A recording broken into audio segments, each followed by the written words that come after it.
Hej, witajcie na kanale EV Repair. W dzisiejszym odcinku krótki rzut oka na Porsche Macan, akurat w wersji 4S. Aczkolwiek powiem Wam zupełnie szczerze, ten samochód robi niesamowite wrażenie. Ja byłem sceptycznie nastawiony. Ogólnie odbierałem ten samochód jako coś w rodzaju Tesla Model Y w wersji niemieckiej, ale tak naprawdę jak się spojrzy na ten samochód, jak się do niego podejdzie, jak się go dotknie, jak się zobaczy, jak on wygląda, to widać dopiero tą rzeczywistą różnicę i widać różnicę też w jakości tego produktu. Zobaczcie na przykład chociażby na taki mały detal. Prosta sprawa, ale wymaga sporo kalibracji i de facto mamy coś, co bardzo mocno ułatwia nam życie. A z drugiej strony nie jest to urządzenie elektroniczne, czyli mamy dużo mniejsze prawdopodobieństwo tego, że cokolwiek się stanie. Mamy też franka, podobnie jak w Tesla Model Y. Jest on troszeczkę mniejszy, ale inaczej też zorganizowany. Tutaj mamy wejście, jak widzicie, do akumulatora niskiego napięcia plus do cieczy chłodniczej, czyli taką rewizję jakby. A tutaj mamy franka. Zamykamy. Przy okazji w porównaniu do Junipera, tak Wam pokażę. Ok, w Juniperze trzeba naprawdę dużo siły w to włożyć. Detale, które też mówią dużo na temat marki i jakby wykonania tego produktu. No i tutaj też bardzo duża różnica w wielkości hamulców. Nawet jeżeli byśmy porównywali do Tesla Model Y w wersji Performance, to tutaj mamy dużo solidniejsze hamulce i mamy spore obręcze. Współczynnik oporu powietrza dla tego samochodu jest tylko o 2 punkty wyższy od Tesla Model Y i głównie jest to spowodowane tym, że ten samochód korzysta z dużo większych obręczy. Odsunę sobie fotel, żeby móc trochę jakby usiąść wygodniej i powiem Wam tak, jeżeli chodzi o pozycję siedzenia, o fotele, boczne trzymanie, w ogóle nie możemy tutaj rozmawiać o jakimkolwiek porównaniu do Tesli oczywiście. To jest samochód, który został zestrojony pod to, żeby być samochodem w jakimś sensie sportowym. Oczywiście nie jest to samochód sportowy sensu stricto, ale jest to samochód, który korzysta z doświadczeń marki zajmującej się samochodami sportowymi lub usportowionymi. Ja przypominam, jaka to marka. Jak się wsiada do samochodu, czuć też różnicę, jeżeli chodzi o wyrazistość zapachu. Jak wsiadamy do Tesli czy do jakiegoś chińskiego samochodu, to z reguły czujemy specyficzny zapach skóry wegańskiej. No i tu w tym wypadku czujemy zapach nowiutkiej skóry, prawdziwej. To wszystko jest prawdziwe i to wszystko emanuje jakością. Wiecie, o co chodzi? O takie detale. Jak wiecie, ja osobiście nie jestem jakimś szczególnym poszukiwaczem statusu, ale z drugiej strony nie mogę powiedzieć, że nie lubię sobie usiąść w takim samochodzie. Nie chciałbym takiego samochodu mieć. Takiego, który krzyczy na zewnątrz, mam Porsche i tak dalej.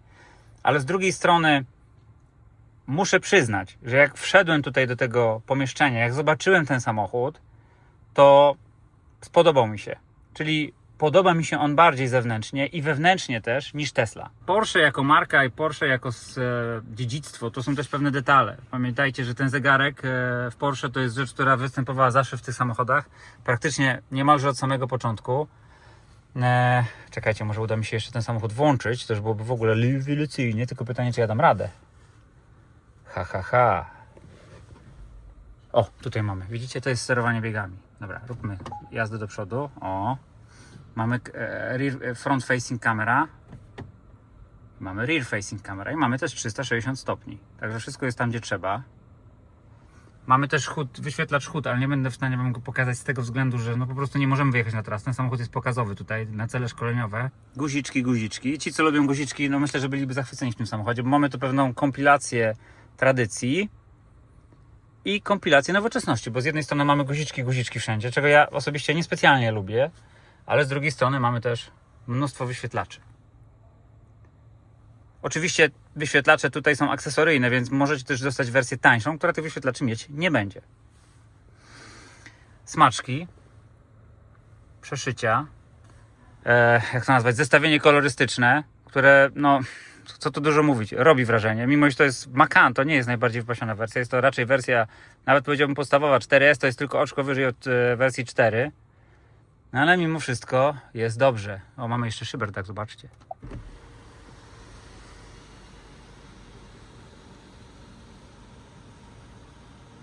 I oczywiście zamykany. A tam Andrzej? Tak, Andrzej. Andrzej się bawi. Chodź, Andrzej, siadaj. Poopowiadasz też swoje wrażenia, bo Andrzej to akurat jest wielbiciel marek luksusowych, więc myślę, że Andrzej nam tu może więcej powiedzieć. fizyczna klamka, czyli jesteśmy bezpieczni. Andrzej, chodź tu, chodź tu. No chodź. Zobaczcie na to. Takie smaczki robią robotę. Widzę, że niedawno był na myjni. Andrzej, jak Ci się podoba? Super. Widać, że jest porządna fura. Andrzej lubi takie samochody, mówiłem Wam. A właśnie, uruchomiłeś kick sensor? Nie. Generalnie on ma kick sensor, oprócz tego ma tu chyba guziczek, prawda? O. No nie. Okej. Ale nawet przyciski inaczej się dotykają. Zobacz. Andrzej, tak, tak. A możesz mi pozwolić tutaj? Dziękuję. Zobaczcie. System audio na wypasie. Slidery, to co, o czym mówiłem wiele razy. Czego brakuje w Teslach na przykład i trzeba dokładać sobie, czyli to są takie slidery ze stali nierdzewnej, która jak wiecie jest odporna udarowo i ona pozwala Wam wsuwać ciężkie przedmioty, ostre przedmioty, narty, cokolwiek innego bez uszkadzania tutaj tych wszystkich plastików. To jest taki detal, ale on jest cholernie ważny. Przypominam, że mamy takie akcesoryjne w ofercie. Otwieranie foteli, schowki boczne, zabezpieczone siatkami, gumki do trzymania na przykład właśnie między innymi płynu do spryskiwaczy, o czym mówił kolega Jacek na filmie o Renault, ale przy okazji przetwornica. Tak, czyli możemy w jakimś sensie odzyskać energię i sobie ją wykorzystać. Czyli ten samochód jest dużo lepiej dostosowany do bycia samochodem kempingowym niż Tesla Model Y na przykład. Akcenty specyficzne.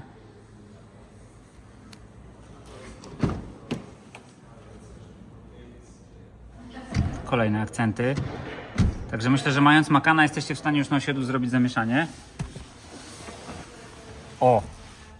I to mi się podoba, moi drodzy. Ok, jest to Porsche, ale z drugiej strony myślimy praktycznie. Proszę bardzo, mamy plastikową osłonę. I jednak myślimy o tym, że tym samochodem jednak możemy wozić dzieci. Proszę bardzo. Z tyłu panel sterowania z bardzo niedużym wyświetlaczem. To jest tylko informatywny wyświetlacz. Dodatkowo porty USB-C i wentylowane siedzenia. Dodatkowo mamy przegrodę. Mamy tutaj schowek na kubki, bardzo klasyczny, ale wszystko jest elegancko obszyte skórą. A przy okazji mamy tutaj też taką przegrodę, ja teraz nie będę jej otwierał, gdzie możemy przerzucić sobie narty. Cały czas zwracam uwagę na takie detale. Ja sobie oglądam z tyłu właśnie Ambilight. Przy okazji, zobaczcie, te kieszenie w drzwiach spokojnie akceptują butelki. Mamy tutaj dwa ekrany, tak jak wcześniej mówiłem. I one mają współdzielone funkcje. Czyli możemy tak naprawdę mieć to samo i tutaj. I to samo tutaj. Z tym, że to jest dedykowane dla pasażera i może być też przyciemnione lub w ogóle tego może nie być, bo to jest oczywiście sprawa akcesoryjna. Jeszcze dokładny opis guzików. Tutaj mamy sterowanie klimatyzacją, siedzeniami też. O, widzicie? I on to działa w ten sposób.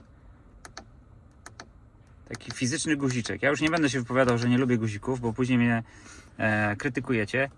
Natomiast te guziki rzeczywiście mają, to jest taki soft touch. O, widzicie? Czyli to jest prawie to samo co w ekranie, tylko po prostu guzik. To mogłoby być w sumie też, to mógł być też wyświetlacz, no ale dobra, nic już nie będę mówił na ten temat. Taki malutki klik.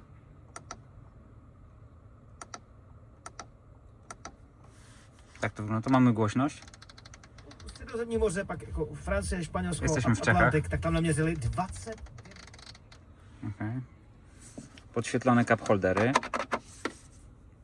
W takiej wersji, której niekoniecznie lubię, bo to trochę stuka później podczas jazdy. Znaczy ja tego oczywiście nie mogę teraz potwierdzić, bo nie jadę tym samochodem, jestem wewnątrz pomieszczenia, ale domyślam się, przynajmniej znając to z innych samochodów, że to może stukać. Aczkolwiek stabilne, tutaj na pewno by się to wszystko dobrze trzymało. Fajny design tej konsoli, mimo że ja nie lubię konsoli, ona mi tu rzeczywiście przeszkadza, zobaczcie. Konsola wchodzi w reakcję z nogą i nie mogę tak sobie rozłożyć nóg. Tak jak na przykład to było w Renault 5, gdzie ta konsola była na tyle nisko, że ja mogłem sobie tą nogę przełożyć tutaj, tak siedzieć wygodnie, to tutaj w Porsche tego nie zrobimy. Aczkolwiek ogólnie pozycja siedząca jest bardzo wygodna, ale to jest zdeterminowane przez niesamowicie fajne fotele. Uwierzcie mi, to nawet ciężko to opisać. Są naprawdę super, mają mega boczne trzymanie. Wnętrze jest Eastern European Style, czyli mamy tutaj wszystko takie ciemne, ale zapewne jest też taka możliwość, żeby sobie to jakoś dobrać kolorystycznie pod siebie. Dużo manipulatorów, jak widać. Tutaj mamy co? Tutaj mamy światła i kierunkowskazy. Tutaj mamy sterowanie autopilotem lub tempomatem. Tutaj odległość na przykład sobie ustawiam, o, pyk, pyk. Trochę jak w Volkswagenie. Akurat te piktogramy, ta grafika mi się niespecjalnie podoba. Wybór trybu jazdy. Off-road, normal, sport, normal, off-road. Jeszcze zobaczcie, przy okazji kolory się zmieniają. Zmieniam teraz, jest off-road, normal, sport. Pewnie można sobie też przedefiniować te kolory. Także tak to wygląda. Tutaj co mamy? Sterowanie tutaj pozycjami na klasterze. Czyli raczej sterowanie radiem po prostu. A to sterowanie głośnością. A szukałem tego wczoraj, cholera, i znalazłem to dopiero tutaj. Czyli mamy dwa niezależne miejsca do sterowania głośnością, przynajmniej fizyczne takie. Zapewne też możemy z ekranu to robić. No, zegarek, o którym mówiłem, czyli charakterystyczny punkt. Sterowanie szyberdachem. Możemy dach otwierać tutaj. Tak jak pokazywałem na filmie, też można ten dach przesuwać, otwierać, zamykać. Funkcja SOS, no i lampki. Proszę bardzo. Przy okazji wydają dźwięk, także jest nieźle. Klasyczne pamięci foteli. Otwieranie, zamykanie. Ale mamy też klasyczną, zobaczcie, klameczkę.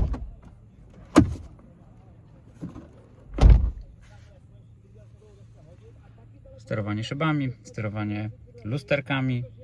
Wszystko w takim bardzo, bardzo klasycznym wydaniu, ale przy okazji fajnie tak skomponowane. Mi się podoba to ogólnie. Zresztą my w Europie Wschodniej mamy chyba sentyment do takich rzeczy, na przykład do tych 3 pasków i do takich rzeczy. Z tym, że w Europie oczywiście my jeździmy głównie wschodniej 20-letnimi Porszewkami, więc pewnie takie samochody zaczną nas jeździć za jakieś 5 do 10 lat. Przechodząc do oceny parametrów technicznych i ogólnie takiego ogólnego podsumowania tego samochodu, warto wspomnieć też, że Macan występuje, przynajmniej Macan elektryczny, występuje w 4 modelach. To jest Macan 4, wersja podstawowa tylonapędowa, Macan 4S, ten, którego Wam pokazywałem, Macan GTS i Macan Turbo. Ma się też niebawem pojawić wersja benzynowa, to jest taki delikatny odwrót europejskich producentów z powrotem do źródeł, żeby po prostu ponownie zarabiać pieniążki. Jeszcze na wstępie należy nadmienić, że ja przynajmniej na początku bardzo mocno odnosiłem wrażenie, że Macan jest pewną odpowiedzią grupy Volkswagen i Porsche przede wszystkim na to, co zrobiła Tesla. No i faktycznie pewnie tak jest. Natomiast jeżeli chodzi o parametry techniczne, to tutaj ten samochód troszeczkę się wyróżnia i jest jednak nieco inny od Tesli. Przede wszystkim, co niestety działa na jego niekorzyść, w żadnym ze swoich wariantów nie jest lepszy od strony przyspieszenia. Tutaj Tesla ma zdecydowaną przewagę, natomiast musimy pamiętać, że w Porsche rzeczy działają troszeczkę inaczej i filozofia Porsche odnosi się do całości, do całej architektury, całej platformy pojazdu, a nie tylko do jakichś jego poszczególnych parametrów. Oczywiście nie chcę powiedzieć, że Tesla robi to źle. Tesla robi to dobrze, ale Porsche, jeżeli chodzi o zawieszenie, sterowanie, czy taką sterowność w zakrętach, no to oczywiście Tesla zdecydowanie przewyższa. Ale jeżeli chodzi o parametry techniczne, to może zacznijmy najpierw od wymiarów zewnętrznych, bo jest to nasza, powiedzmy, standardowa procedura. Więc jeżeli chodzi o długość, no to samochód ma 4,78 m, szerokość to 1,94 m, a szerokość z rozłożonymi lusterkami bocznymi to 2,15 m, ale lusterka są solidne i to było widać też na filmie. Wysokość to 1,62 m, rozstaw osi 2,89 cm. Prześwit dla wersji 4x4 to aż 22,4 cm.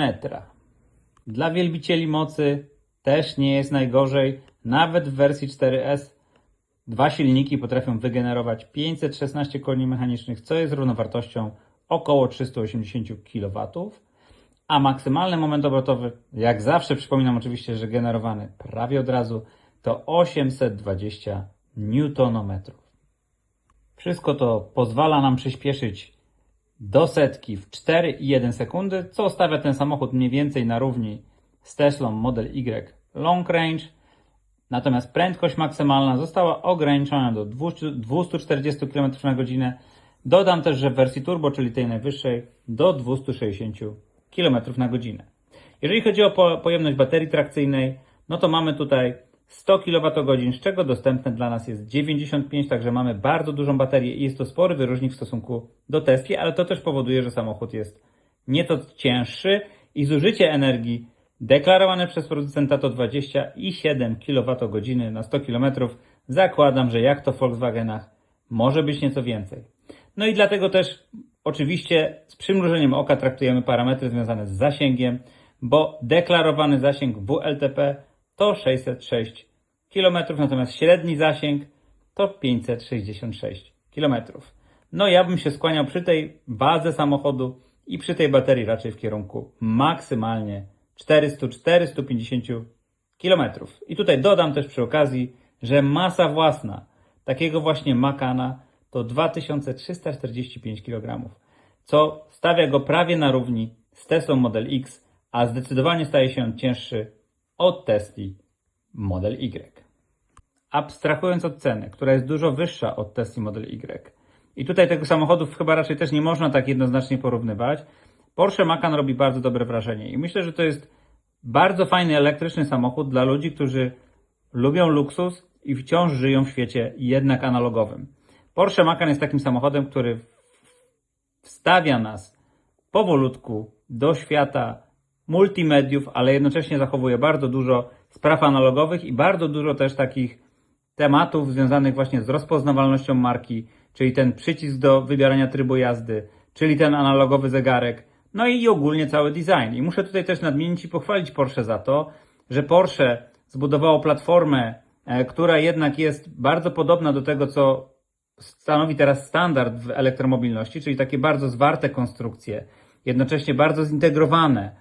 Jeżeli chodzi o na przykład ładowarkę pokładową, przetwarzanie energii, to wszystko jest zabudowane bardzo podobnie jak w Lucidzie, czy jak w Tesli, także tutaj mamy bardzo wysoki standard. Dodatkowo to wszystko jest obudowane bardzo dobrymi zdolnościami trakcyjnymi i cały czas przy zachowaniu wyglądu Porsche udało się uzyskać bardzo dobry efekt, jeżeli chodzi o aerodynamikę, bo mamy tutaj współczynnik 0,25, czyli niewiele większy od tego, co reprezentuje sobą Tesla. Słuchajcie, bardzo Wam dziękuję za oglądanie i serdecznie zapraszam do subskrypcji naszego kanału, bo subskrypcje to jest to, co pozwala nam się rozwijać. Trzymajcie się, cześć!